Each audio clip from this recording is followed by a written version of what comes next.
Assalamualaikum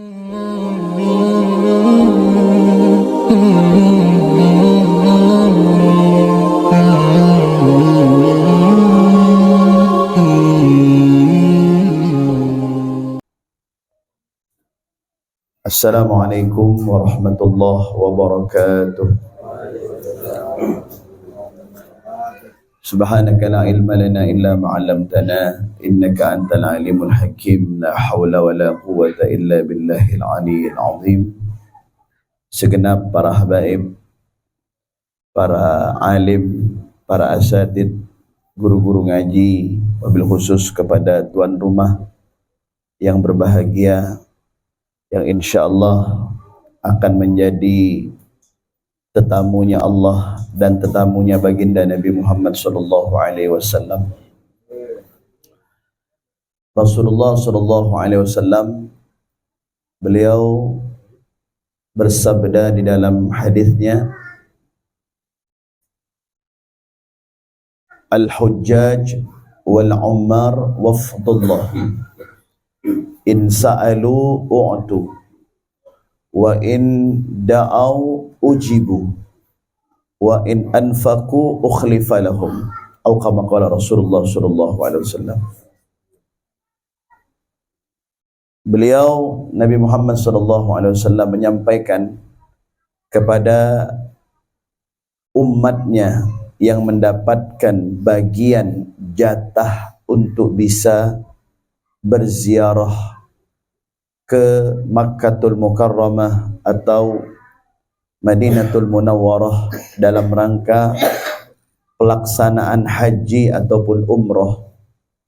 Maka dalam hal ini, di malam ini, tuan rumah insyaallah akan melaksanakan umroh.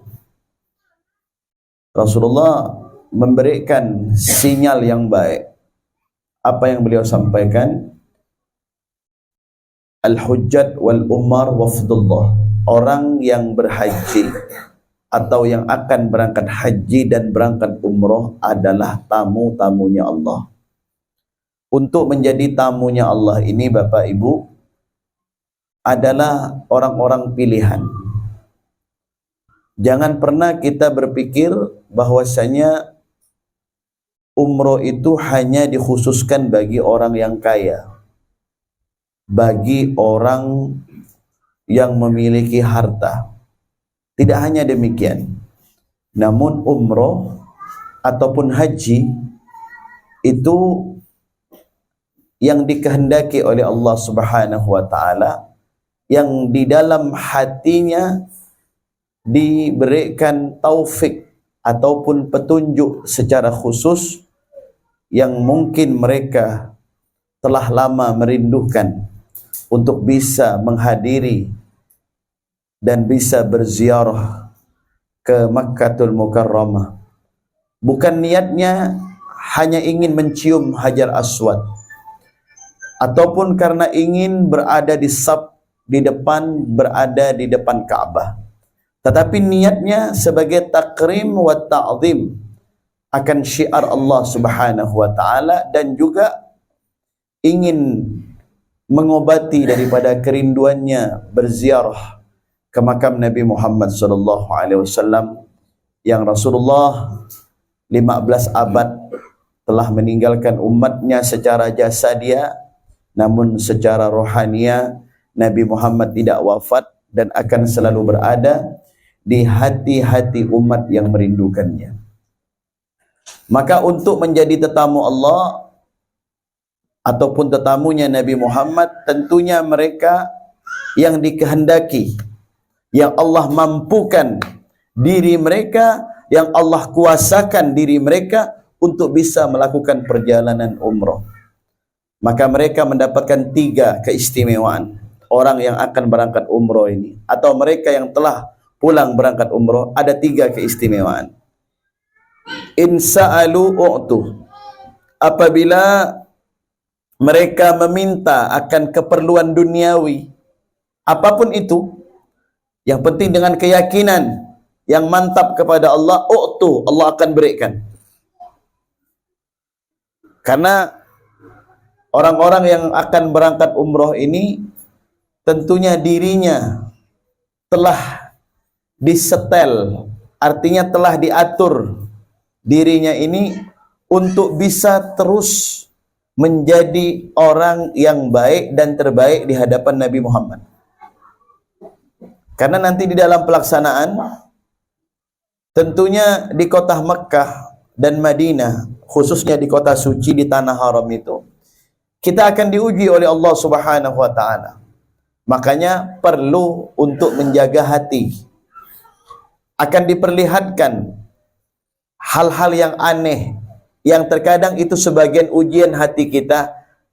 Apakah hati kita ini berkata-kata yang tidak baik atau sebaliknya berkata-kata yang baik? Maka kalau Habib boleh berpesan kepada yang akan berangkat umroh nanti di tanah suci, di tanah haram itu, tentunya kita ini kepengen umroh menjadi umroh yang makbulah, umroh yang mabrurah, yang diterima oleh Allah Subhanahu wa taala. Satu kuncinya yaitu jaga hati kita. Jaga hati kita kepada sesama hamba Allah. Apapun yang kita lihat dengan mata kita, apapun yang kita dengar dengan telinga kita, maka kita cukup melihat dengan pandangan baik, mendengar dengan pendengaran yang baik.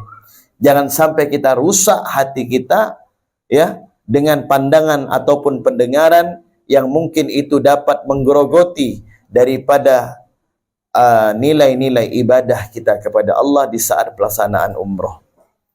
Kemudian orang yang akan berangkat umroh ini dianjurkan untuk memperbanyak solat taubat. Ya Pak. Solat taubat itu bukan hanya untuk orang-orang yang naudzubillah mereka bermaksiat, melakukan perbuatan maksiat, kemudian mereka sadar mereka bertaubat, tidak. Kita dianjurkan setiap malam setelah tahajud kita tambah lagi dengan solat taubat. Apalagi kita akan menuju kepada panggilan Allah, yaitu ke Mekah dan ke Madinah. Ini panggilan yang agung, panggilan yang luar biasa. Ya, tidak sembarangan. Maka dituntun kita oleh Nabi untuk memperbanyak istighfar.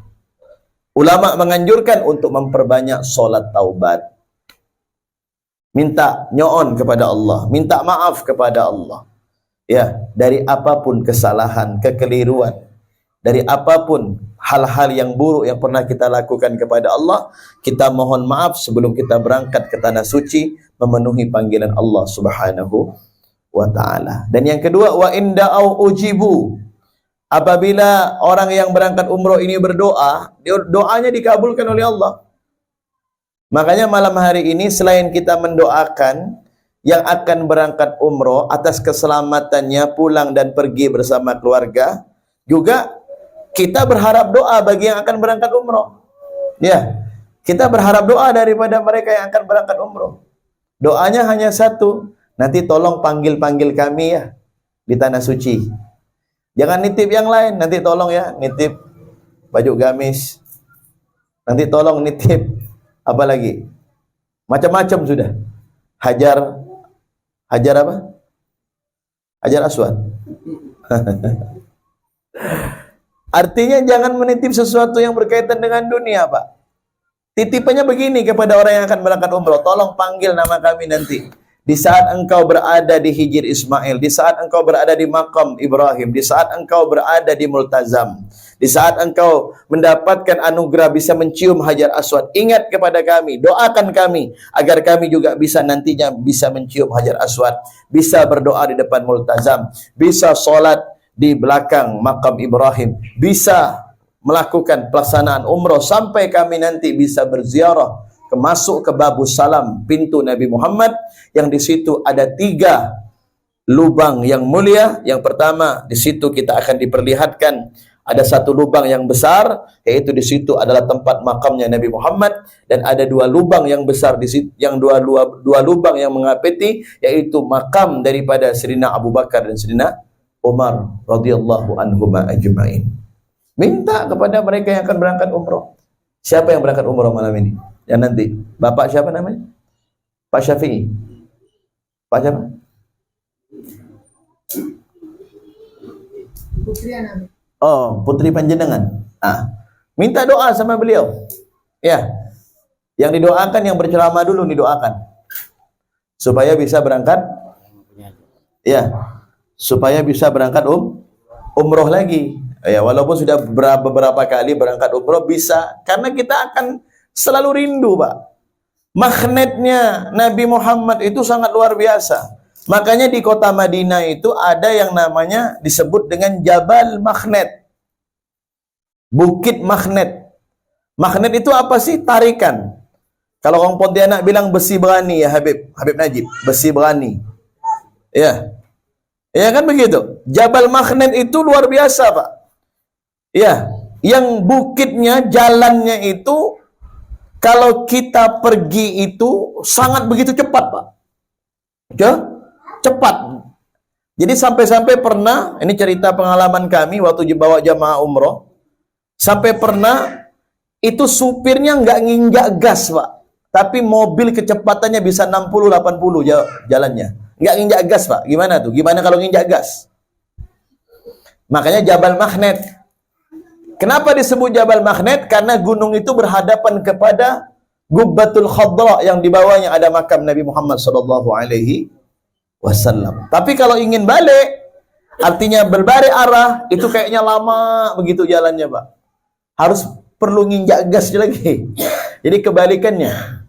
Nah, kenapa gunung yang demikian sangat memuliakan dan menghormati, takrim dan ta'zim kepada Nabi Muhammad sallallahu alaihi wasallam? Bagaimana dengan kita umat Nabi Muhammad? Sekali berziarah ke makam Nabi Muhammad akan kepengen berulang-ulang untuk kembali lagi untuk berziarah ke makam Nabi Muhammad sallallahu alaihi wasallam. Mudah-mudahan nanti putrinya panjenengan bisa mendapatkan solat di raudhahnya Nabi Muhammad. Dan kita semuanya nanti juga diizinkan oleh Allah, mudah-mudahan ya Rabb, selepas kita dari acara rumah yang mulia ini, ya, kita berkumpul bersama para habaib, para kiai dan para ulama, mudah-mudahan hajat-hajat panjenengan yang tersurat, yang tersirat di dalam hatinya, Allah akan kabulkan. Harus yakin, Pak. Wad'ullah wa antum muqinun bil ijabah. Doalah kepada Allah dan yakin doa kita itu diterima. Makanya usahakan kita bangun malam. Walaupun dalam satu minggu sekali atau dua kali kita bangun malam, mungkin karena kecapean, kelelahan, nggak sempat bangun malam, hanya mungkin sholat subuh saja. Bangun malamnya mungkin kebablas, ya, atau ketinggalan. Yang penting sholat subuhnya nggak ketinggalan. Usahakan, Pak, bangun malam. Nah, di saat bangun malam panjenengan talbiyah di atas sejadah itu, Pak. Di dalam sujudnya itu, ya, sujud berlama-lama, kemudian sampai bertalbiyah, labbaik Allahumma labbaik, labbaik la syarika laka labbaik, innal hamda wan ni'mata laka wal mulka la syarika lak. Terus panggil nama Allah, labbaik Allahumma labbaik, labbaik la syarika laka labbaik, innal hamda wan ni'mata laka wal mulka la syarika lak. Usahakan, paksakan sampai harus nangis, Pak. Di tengah malam nggak ada orang yang melihat, hanya panjenengan kepada Allah yang sedang berdua-duaan dengan Allah. Nangis sama Allah panjenengan.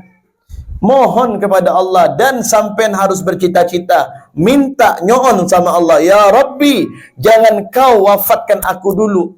Jangan aku dimatikan dulu ya Allah, sampai aku bisa menginjakkan seluruh anggota tubuhku ke tanah sucimu ya Allah.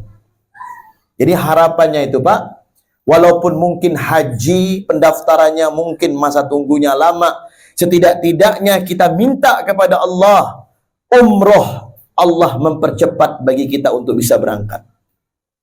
Tidak ada yang mustahil. Jangan sampai pesimis, oh saya hanya tukang ini tukang itu, Beb, apakah saya bisa berangkat?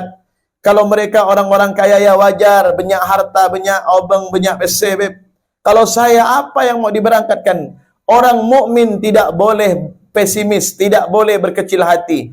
Kalimat kata kuncinya satu, umroh bukan milik orang yang mampu, tetapi umroh adalah milik orang yang dimampukan oleh Allah, yang dikehendaki oleh Allah untuk bisa melaksanakan ibadah tersebut, Bapak. Ya, berapa banyak yang mungkin kita lihat pekerjaannya biasa, hanya jualan, ya, di pasar, yang mungkin untungnya hanya 30-40 ribu satu hari. Tapi kok bisa berkali-kali? Berarti ini adalah cara Allah untuk memuliakan dia. Tapi mohon maaf, berapa banyak mereka yang dikatakan berduit? Ya, pesehnya banyak, sampai koceknya nggak mampu nampung duitnya. Saking penuhnya, Pak. Ya, mungkin karena kecerean dia, kepelitan dia, jarang bersedekah, jarang berbuat baik, sehingga Allah menahan dia untuk tidak bisa berangkat ke sana. Berapa banyak itu? Jadi bukan hanya untuk orang yang kaya atau orang yang miskin, intinya yang dikehendaki oleh Allah. Panjenengan harus mantapkan hati, jangan sampai pesimis. Ya, tidak ada yang tidak mungkin bagi orang-orang yang beriman. Orang-orang yang beriman itu hidupnya selalu optimis dan yakin bahwa mereka mampu untuk bisa melaksanakan ibadah tersebut asalkan dengan niat yang satu, tujuannya satu, hanya mencari ridho Allah Subhanahu wa ta'ala. Panggil nama Allah di tengah malam. Ya, sujudkan kening kita di atas sejadah, mohon kepada Allah. Ya, uraikan air mata kita di hadapan Allah, mohon kepada Allah. Nyesali perbuatan-perbuatan dosa kita kepada Allah, mohon kepada Allah. Jangan pernah kita malas, Pak. Ya, insya Allah Habib yakin panjenengan yang belum pernah berangkat, kalau panjenengan sungguh-sungguh rindu kepada Nabi Muhammad, panjenengan akan dipanggil oleh Rasulullah sallallahu alaihi wasallam. Perbanyak salawat kepada Nabi Muhammad. Ya, perbanyak salawat kepada Rasulullah. Akthiru alayya minas salata fi fa inna salatakum ma'rudatun alayya. Dalam hadis Aus bin Aus, sahabat Al-Imam Abu Daud radhiyallahu anhu wa ardah, beliau mengatakan apa? Riwayat Al-Imam Abu Daud dari sahabat Aus bin Aus, fa'akthiru, artinya tidak ada batasan kita salawat kepada Nabi. Fa'akthiru alayya minas salata fih. Nabi mengatakan fa'akthir, artinya tidak ada batasan bilangan. Mau berapa? Mau 100, 300, 1000, 5000. Mungkin ada yang mampu dalam satu harinya 1 juta dia berselawat kepada Nabi. Enggak apa-apa. Ya, fa inna salatakum ma'rudatun alayya, karena salawat kalian akan sampai kepadaku, kata Nabi. Ya, salawat kita akan sampai, Pak. Rasulullah mengatakan apa? Ma min ahadin yusallim alayya, tidaklah salah satu ataupun mereka daripada umatku yang bersolawat kepadaku, illa raddallah, kecuali Allah mengembalikan rohku, hatta arudda alaihi salam, sampai aku menjawab solawat dan salam bagi umatku yang merindukan aku. Jangan dikira solawat kita enggak dijawab oleh Nabi Muhammad.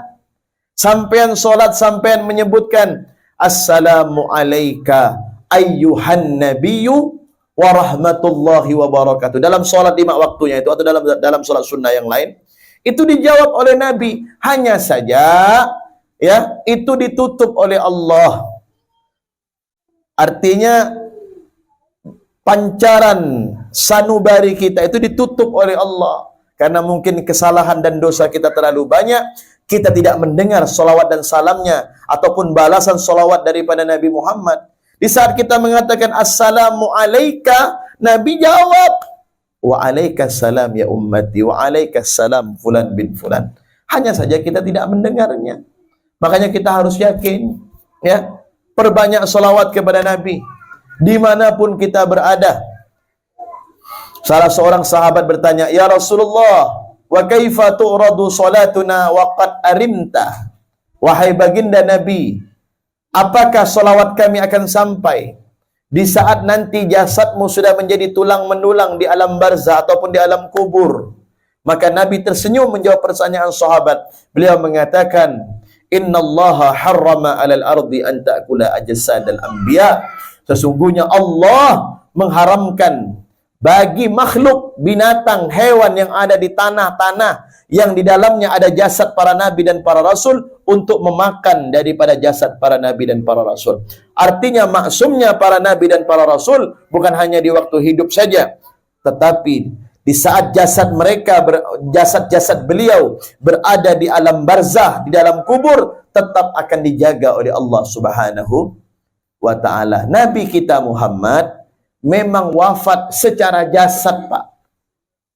Tapi rohanianya Nabi nggak pernah wafat. Jangan dikira rohanianya Nabi itu wafat, tidak. Yang bisa merasakan rohania Nabi adalah umatnya yang lidahnya selalu solawat, yang umatnya hatinya connect dengan Nabi Muhammad, nyambung dengan Nabi Muhammad. Makanya orang yang sering solawat, Pak, air matanya akan mudah runtuh, akan mudah jatuh di saat nyebut nama Nabi. Kenapa?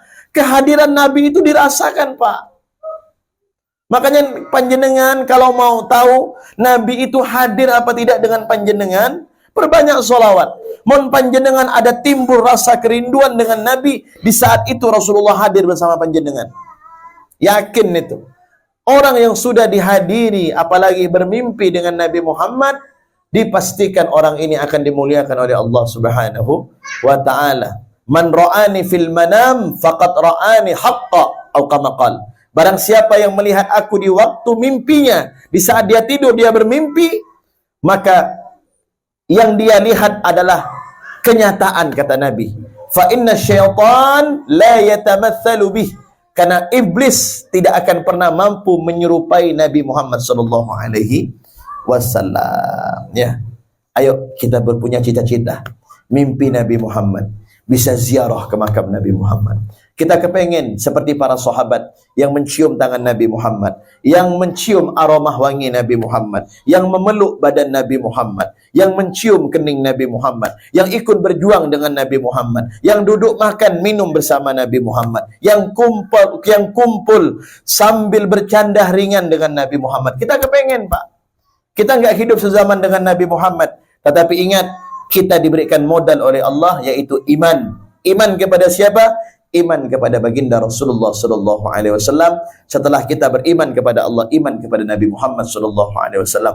Ayo, dengan keimanan yang ada terpatri dalam sanubari kita, kuatkan diri kita, yakinkan diri kita, kita bisa untuk melaksanakan ibadah umroh dan bisa berziarah ke makam Nabi Muhammad. Bahkan mungkin, kita sangat mungkin bisa bermimpi Nabi Muhammad sallallahu alaihi wasallam. Maka caranya agar bisa bermimpi Nabi Muhammad, bersihkan hati kita. Dari apa, Habib? Dari sifat hasud, dari sifat dengki, dari sifat riya, dari sifat ujub, dari sifat-sifat yang tidak pantas dimiliki oleh hati. Jauhkan itu semuanya. Tingkatkan ibadah kita kepada Allah dan berbuat baik kepada sesama makhluk Allah. Insya Allah lambat laun mimpi itu akan menjadi kenyataan. Amin ya rabbal alamin. Mudah-mudahan apa yang saya sampaikan insya Allah bermanfaat, dan mudah-mudahan tuan rumah ataupun yang akan melaksanakan hajatnya berangkat umroh, mudah-mudahan diselamatkan di dalam perjalanan, dari mulai kota Singkawang sampai nanti ke Jeddah, sampai nanti ke Mekah, Madinah, kembali lagi ke Indonesia, sampai lagi kota Singkawang, sampai ke rumahnya dengan selamat. Amin ya rabbal alamin. Dan yang belum berkesempatan berangkat umroh, mudah-mudahan Allah berikan rezeki yang halal, yang barakah. Yang sudah berangkat dan terus akan selalu berangkat dan berangkat sampai ajal memisahkan kita. Amin ya rabbal alamin. Assalamualaikum warahmatullahi wabarakatuh.